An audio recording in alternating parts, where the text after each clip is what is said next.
నమస్తే, welcome to Leo. Forbes జాబితా ప్రకారం ఇండియన్ హీరోల సత్తా ఏంటి అనే దానిపై ఇప్పుడు ఒక అంచనా అయితే వచ్చేసింది. మొత్తానికి దీంట్లో మన టాలీవుడ్ హీరోల సత్తా ఏంటి, వాళ్ళ యొక్క స్టామినా ఏంటి అనే దానిపై మనకు ఒక మీటర్ అయితే వచ్చింది. ఆ మీటర్లో ఎవరెవరు ఏ స్పీడ్లో వెళ్తున్నారు లేదా అనే దానిపై మనతో పాటు సీనియర్ జర్నలిస్ట్ హేమసుందర్ గారు ఉన్నారు.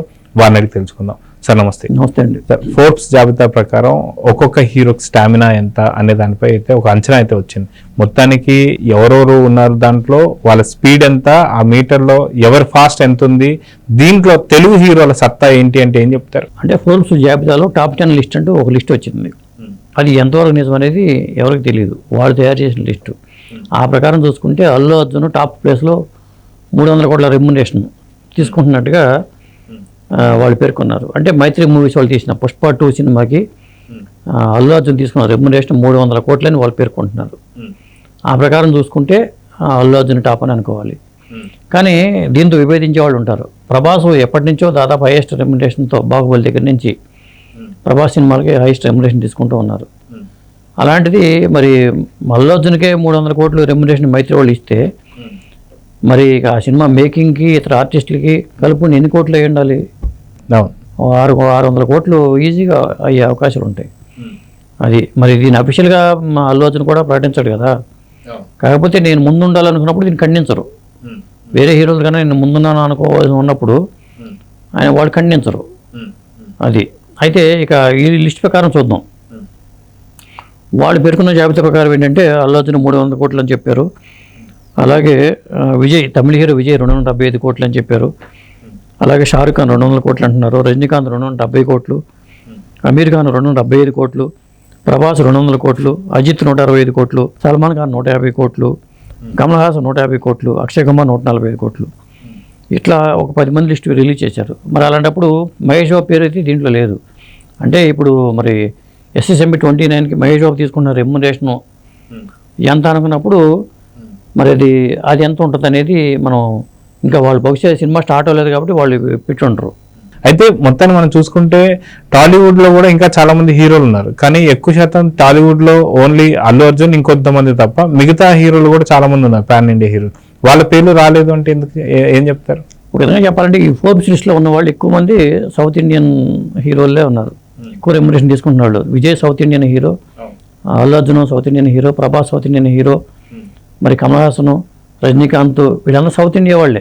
ఆ షారుఖ్ ఖాన్, అక్షయ్ కుమార్ ఆ 2 పేర్లు ఉన్నాయి. కానీ వాళ్ళు మాత్రమే బాలీవుడ్. సల్మాన్ ఖాన్ పేరు ఉంది కానీ వాళ్ళు ఒకళ్ళే బాలీవుడ్ వాళ్ళు మాత్రం ఆ 3 కనిపిస్తున్నారు. ఆ మిగతా 7 కూడా దాదాపు సౌత్ ఇండియా వాళ్ళే. ఇక టాలీవుడ్కి వచ్చేసరికి ఎక్కువ రెమ్యునరేషన్ తీసుకున్న హీరోల్లో పవర్ స్టార్ పవన్ కళ్యాణ్. అంటే మనకి ఈ ఫోర్బ్స్ జాబితాని పక్కన పెడితే ఆయన 60 కోట్ల దాకా తీసుకుంటారనేది టాకు. ఇప్పుడు రాజకీయాల్లోకి వెళ్ళారు కాబట్టి పాత కమిటీ అయిన సినిమాల వరకు 60 కోట్లతో ఆయన చెప్పొచ్చు. అలాగే దాదాపు ఈక్వల్గా మహేష్ బాబు ఉంటారు. ఇక చిరంజీవి గారు 40 కోట్లు అని చెప్తున్నారు ఆయన రెమ్యునరేషన్. విశ్వంబర సినిమాకి దాదాపు 40 కోట్లు తీసుకున్నట్టు చెప్తారు. అఖండ 2కి బాలకృష్ణ గారు కూడా 40 కోట్లు అంటున్నారు. కొంతమంది 50 కోట్లు అనే వాళ్ళు కూడా ఉన్నారు. అంతకుముందు దాకా బాలకృష్ణ గారు 10 కోట్లు 15 కోట్లలో ఉండేవాళ్ళు. ఇప్పుడు అమాంతం మొన్న NBకి 109కి 30 కోట్లు అని చెప్పి ఒక టాక్ అయితే వచ్చింది. మన నాగార్జునకి 7 కోట్లు అని ఉంది. వెంకటేష్కి 10-15 కోట్లు, రవితేజకి 10-15 కోట్లు. ఇట్లా రెమ్యునరేషన్లు ఉన్నాయి.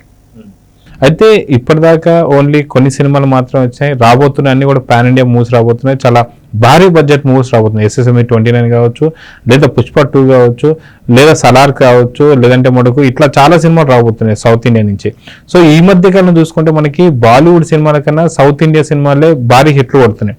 అటు కర్ణాటక నుంచి చూసుకుంటే కాంతార కావచ్చు, లేదా తమిళ నుంచి ఇంకొక సినిమా కావచ్చు, మలయాళం నుంచి ఇంకో మూవీ కావచ్చు. సో మొత్తానికి టాలీవుడ్ కావచ్చు లేదా సౌత్ ఇండియన్ మూవీస్ మాత్రం ప్రపంచం సృష్టిస్తున్నాయి. సో దీని మీద బాలీవుడ్ రియాక్షన్ ఏంటి అంటే ఏం చెప్తారు? వాళ్ళు వెనకబడిపోతున్నాం అనేది వాళ్ళకి అర్థమైపోయింది. అందుకోసం ఏం చేస్తున్నారంటే వాళ్ళు ఇప్పుడు గేలం వేస్తున్నారు. సౌత్ ఇండియన్ డైరెక్టర్లకి గేలం వేసి వాళ్ళ స్టామినా పెంచుకోవడానికి ప్రయత్నం చేస్తున్నారు. అంటే సౌత్ ఇండియన్ డైరెక్టర్తో బాలీవుడ్ హీరోలు చేద్దాం అనేది వాళ్ళ ప్రయత్నాలు. కానీ వీళ్ళేమో ఇక్కడ హీరోలతో కమిట్ అయిన ప్రాజెక్టులు ఉన్నాయి కాబట్టి వాళ్ళకి దొరకట్లా. అదొక సమస్యగా ఉంది. ఏదేమైనా రెమ్యునరేషన్ ఇంత పెరగడం అనేది కూడా అంత ఆరోగ్యకరమైన కాదు. ఇది నిజమై ఉంటే ఇంతంత తీసుకుంటున్నారా అనుకున్నప్పుడు, అంటే సినిమాలు తగ్గించుకుని రెమ్యునరేషన్ పెంచుకుంటూ తక్కువ సినిమాలు చేయటం అనేది ఇండస్ట్రీకి మంచిది కాదు. అది థియేటర్ల మనుగడకే ముప్పు, వాటి ప్రమాదం ఉంటుంది. రెమ్యునరేషన్ తగ్గించుకుని ఎక్కువ సినిమాలు చేసుకుంటే అప్పుడు థియేటర్లు కలకలాడుతూ ఉంటే హీరోల సంఖ్య పెరుగుతున్నట్టుగా ఉంటుంది. ఎక్కువ సినిమాలు వస్తే మన థియేటర్లకి పండగే, అది రావట్లా. అదండి. అయితే గతంలో చూసుకుంటే సూపర్ స్టార్ కృష్ణ గారు ఒకే సంవత్సరంలో దాదాపు 18 సినిమాలు రిలీజ్ చేసినటువంటి ఒక రికార్డ్ తన ఖాతాలో ఉంది. దాని తర్వాత చాలా మంది 10 సినిమాలు కావచ్చు, 12 సినిమాలు కావచ్చు, లేదా ప్రేమాభిషేకం సినిమా లాంటి సినిమా కూడా 21 రోజుల్లో షూటింగ్ పూర్తి చేసుకున్న సంగతి అందరికీ తెలిసిందే. దాని తర్వాత చిరంజీవి గారు కావచ్చు, బాలకృష్ణ గారు కావచ్చు, వీళ్ళు సంవత్సరానికి ఒక 2 సినిమాలు లేదా 3 సినిమాలు ఇచ్చినటువంటి ఒక చూసా.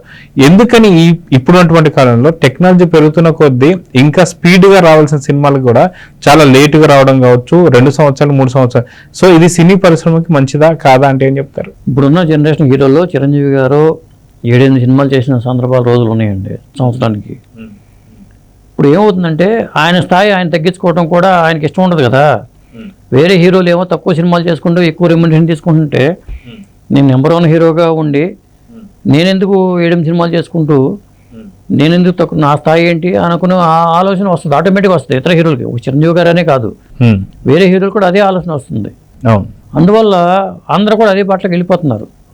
కొత్తగా నిన్న కాక మొన్న వచ్చిన హీరోలు కూడా నేను పెనండే హీరోని అని చెప్పుకునే పరిస్థితి వచ్చేసింది. దానికి కారణం ఏంటంటే ఎక్కువ రెమ్యునరేషన్ తీసుకోవడం, పెద్ద సినిమా. ఇంకోటి ఏంటంటే డిజిటల్ కెమెరాలు వచ్చిన తర్వాత మానిటర్ మీద స్క్రీన్ చూసుకోవటం, బాగా వచ్చిందో లేదో చూసుకోవటం, రీటేకులు చేసుకోవటం, ఆ ఖర్చు అదనపు భారం పడినట్టే. రీషూట్లు ఎక్కువైపోయినాయి.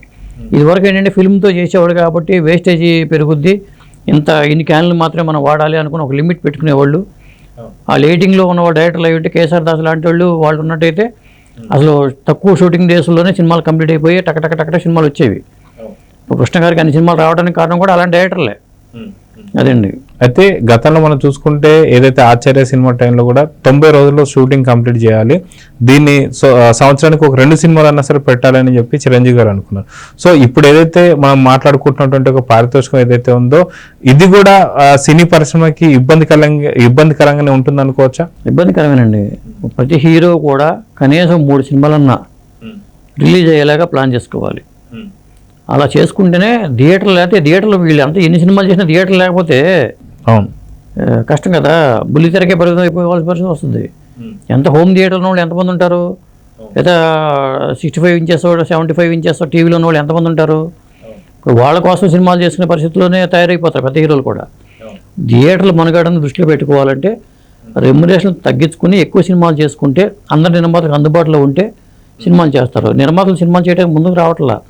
మనకెందుకు రిస్క్ అంటున్నారు? ఉదాహరణకి కంగువ సినిమానే వాళ్ళు 300 కోట్ల బడ్జెట్తో సినిమా చేస్తే 70 కోట్లు కూడా రాకపోతే ఎలా? అదండి.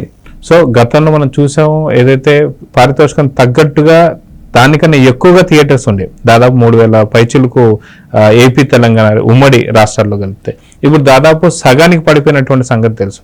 సో ఇది కూడా ఈ యొక్క కారణమైన సినిమాలు తగ్గిపోవడంతోనే థియేటర్స్ కూడా తగ్గిపోయాయని చెప్పి అనుకోవచ్చా? 100% అండి. సినిమాలు తగ్గిపోవడంతో పాటు థియేటర్లో తగ్గిపోవడానికి రకరకాల కారణాలు ఉన్నాయి. అంటే పెద్ద హీరోల సినిమాలు ఎక్కువ సినిమాలు రాకపోవడం ప్రధాన కారణం అదే, రాకపోవడమే. అందువల్ల థియేటర్లన్నీ చిన్న సినిమాలు కూడా సరైన ఎవరు వెళ్ళట్లా, స్టార్డమ్ లేకుండా థియేటర్కి వెళ్ళట్లా. చాలా మంది పల్లెటూళ్ళలో ఒకప్పుడు సినిమా ఆల్టర్నేటివ్ ఎంటర్టైన్మెంట్ వచ్చేసింది. ఇంకోటి ప్రధానంగా ఇంకో కారణం ఏంటి, ఆల్టర్నేటివ్ ఎంటర్టైన్మెంట్ రావడం వల్ల అటువైపు మళ్ళీపోయారు జనం కూడా మొబైల్స్కి. ఇదివరకు పల్లెటూళ్ళలో కూడా టైం పాస్ లేక సినిమాలకే వెళ్ళేవాళ్ళు, ఆ పరిస్థితి ఉండేది. ఇప్పుడు అందువల్ల చాలా థియేటర్లు మూతపడిపోయి ఉన్నాయి. కొన్ని షాపింగ్ కాంప్లెక్స్గా మారిపోతున్నాయి, కొన్ని మల్టీప్లెక్స్లుగా మారుతున్నాయి. మల్టీప్లెక్స్గా మారినవి కూడా తక్కువ ఉంటున్నాయి.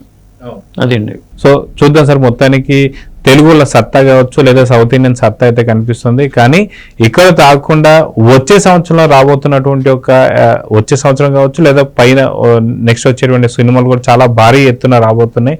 అది విశ్వంబర్ కావచ్చు, అదేవిధంగా SSMP 29 కావచ్చు, లేదా సలార్ కావచ్చు, లేదా చాలా వరకు.